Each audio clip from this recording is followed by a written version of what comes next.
Bonjour tout le monde, Ange médium des Balkans. Eh bien, je vous remercie de m'avoir posé les questions sous ma dernière capsule. Donc aujourd'hui, nous allons faire un petit tirage. C'est Gabriel qui nous pose cette question. Est-ce que la météo va devenir une habitude? On n'aura plus la météo de 4 saisons, point d'interrogation. Donc, je ne sais pas si vous allez voir. Alors effectivement, je vous avais dit, il y a déjà sur ma première chaîne YouTube, donc ça date d'au moins 3-4 ans, hein, que bientôt nous aurons que 2 saisons et que ça sera terminé, les 4 saisons. Donc nous aurons l'hiver et l'été. Et là, je crois qu'on est bien parti. Alors encore une fois, d'après les écritures automatiques que j'ai reçues de Claire Sévrac et les nombreuses conférences qu'elle a faites concernant les chemtrails, concernant plein de choses, eh bien, on voit que elle n'était pas si complotiste que ça, n'est-ce pas? Et tout ce qu'elle a dit commence à se produire, notamment les pic-pics, mais pas que. Les pulvérisations, comme je vous l'ai dit, ils n'arrêtent pas de nous pulvériser tels des moustiques. Donc ça, c'est pour répondre à la question sans tirage de cartes. Ensuite, est-ce qu'un changement de cycle ou un coup de pouce du dark? J'ai envie de répondre oui, c'est un coup de pouce du dark, puisque lorsqu'on se prend pour Dieu le Créateur et qu'on s'amuse à changer la météo, forcément, eh bien la Terre, elle se rebelle aussi, parce qu'elle est vivante, cette belle planète Terre. Donc nous allons poser la question, est-ce que c'est à cause justement, on va dire, des nouvelles technologies que la Terre se révolte? Parce que pour moi, c'est ça. C'est que maintenant, même la Terre va s'y mettre. Et quand la Terre va s'y mettre, eh bien, je peux vous assurer que les humains vont le regretter. Parce que moi, qui suis capitaine dans la marine marchande, je peux vous dire que lorsque la mer se déchaîne, vous pouvez être sur n'importe quel navire, le plus gros navire du monde, eh bien, vous ne serez jamais aussi puissant que la mer. Voilà. Donc, nous allons prendre l'oracle de Béline et nous allons poser la question, est-ce que cette fois-ci, c'est bien la Terre qui se rebelle par rapport aux humains qui s'amusent à changer la météo et à changer le cycle naturel des saisons? Alors, je vais baisser la caméra pour que vous puissiez voir les cartes. Je vais essayer de faire en sorte que la caméra ne tombe pas. Voilà, là je pense que le cadrage est bon. Et donc nous allons poser la question à monsieur Edmond Biotto. Est-ce que cette fois-ci, c'est la Terre-Mère qui se rebelle?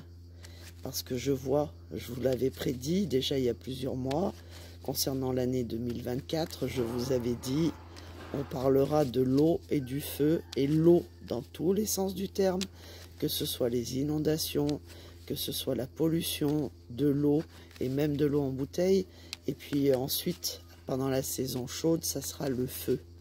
Donc vous avez vu que je ne me suis pas trompée, nos guides avaient raison, et que justement, à cause de ça, eh bien, les cultures sont ravagées, les prix vont flamber, et donc ce n'est pas bon du tout concernant la nourriture, sans compter que dans la capsule ou le live que j'ai fait, je vous ai dit déjà dans deux lives, il me semble.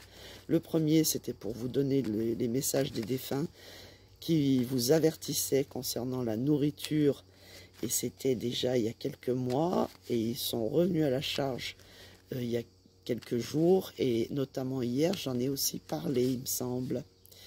Donc, nous allons voir si, cette fois-ci, c'est la planète Terre qui se rebelle, ou s'il continue, ces monstres, pour nous imposer une taxe mondiale climatique. Alors, est-ce que c'est la Terre qui se rebelle?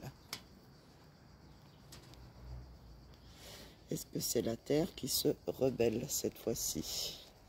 Alors, la Terre, en face les humains, les événements, la réponse à la question et la synthèse.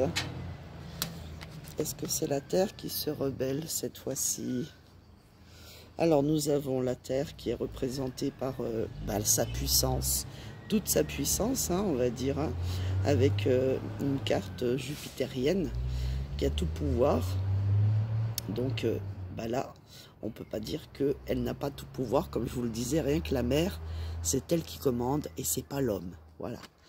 Donc ensuite, ici, nous avons les humains, ce qu'ils en ont fait, toujours avec cette carte martienne, que ce soit pour des intérêts financiers ou que ce soit pour des intérêts guerriers, nous allons dire, puisque c'est une carte de feu. C'est une carte aussi où je vous avais dit plusieurs fois que les incendies, les feux de forêt n'étaient pas naturels. Et il y a eu plusieurs vidéos, bien sûr, qu'il ne faut surtout pas montrer, où on voit des lasers qui pointent un arbre ou une maison, et ça prend feu. Donc c'est les humains avec leur technologie, on va dire, destructrice. Donc la Terre, est-ce que cette fois-ci c'est elle qui se rebelle? Eh bien ici avec la carte de la trahison, avec la Lune, effectivement, on vous cache tellement de choses, on a fait tellement de choses à cette pauvre planète en polluant l'air, l'eau, la terre, que maintenant, la planète Terre, elle nous prend pour des traîtres, en tout cas les êtres humains qui font ça, elle les considère comme des traîtres. Alors est-ce que c'est la Terre cette fois-ci qui va se rebeller? Et là, la réponse, encore une fois, c'est une réponse de colère, une réponse avec la carte de la méchanceté, c'est-à-dire que cette fois-ci, on peut dire que il est tout à fait probable que la Terre se mette en colère et qu'elle veuille se venger de ce qu'on lui fait. Mais on va voir ça avec la synthèse. Avec la synthèse et Vénus, la planète Vénus, vous voyez la Terre nourricière qui nous donne tout ce dont on a besoin. Effectivement, elle risque de se mettre très en colère. Donc, je vais recouvrir la colère. Est-ce que c'est vraiment la Terre qui se rebelle cette fois-ci?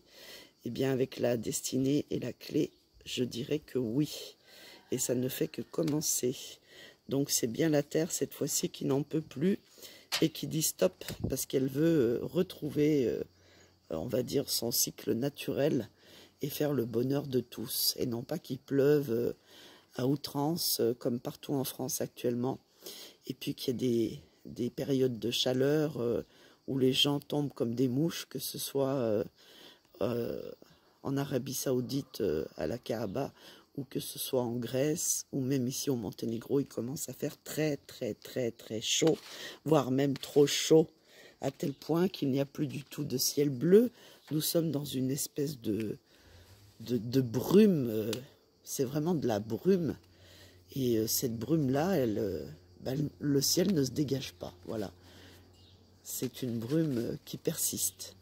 Voilà les petits loups, je pense avoir répondu à la question. Cette fois-ci, c'est la Terre qui en a marre, et donc quand il y en a marre, c'est mal à barre, c'est mal barré.